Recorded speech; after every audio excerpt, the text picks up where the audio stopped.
ভয়কে জয় করতে পারিনি। গতকাল সবকিছু গুটিয়ে চলে আসতে হয়েছিল ম্যাসাঞ্জোর ইউথ হোস্টেলে। আজ ঠিক ছিল না ঠিক কোথায় যাব। সকালে তল্পি-তল্পা নিয়ে বেরিয়ে পড়লাম। ম্যাসাঞ্জোরের ম্যাপ দেখেছিলাম কাল রাত্রে। এক ছোট্ট নীল ছাপ। যাব আজ তার কাছেই। জানি না কেমন সে, তাই ঢুকে পড়লাম এক অজানা পথে। যে পথ দিয়ে যায়নি কখনো। পথ ছিল নির্জন, পথ ছিল বনে ভরা। বনে আদিবাসী মায়ের শাল পাতা কুড়ানো। এদেরকে আমার খুব নিজের মনে হয়।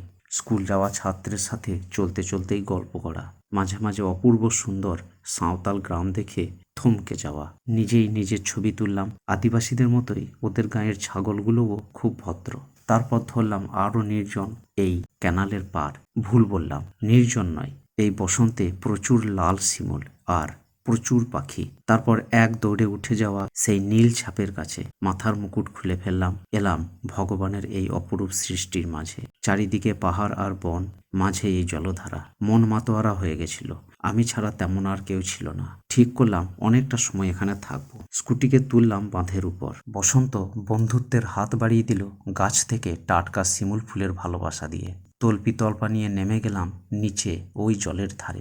ভারী ছিল খুব, কিন্তু মনে ভার ছিল না কোনো। তাই পাথর পেরিয়ে তরতর করে চলে আসা প্রকৃতির আরও গোপন কোণে। এবার রাঁধার পালা। পাথর দিয়ে তৈরি করলাম উনুন। শুকনো ডালপালা নিয়ে এলাম খুঁজে পেতে। শুকনো পাতা অঢেল। চাল ডাল ধুয়ে নিলাম ড্যামের নির্মল জলে। এবার সবচেয়ে শক্ত কাজ আগুন জ্বালানো। ছোট উনুন আমার, জ্বালানি ঢুকছিল না। তাই আবার নতুন উনুন জলের ধারে। গাজর, মটরশুঁটি, ধনেপাতার মারামারি লাগিয়ে দেব খিচুড়িতে। অনভ্যস্ত হাতে কাটলাম একে একে। আমি ছাড়া কেউ কোথাও নেই। যে একাকিত্বের খোঁজে একা হয়েছিলাম, সেই একাকিত্ব ভরপুর এখানে।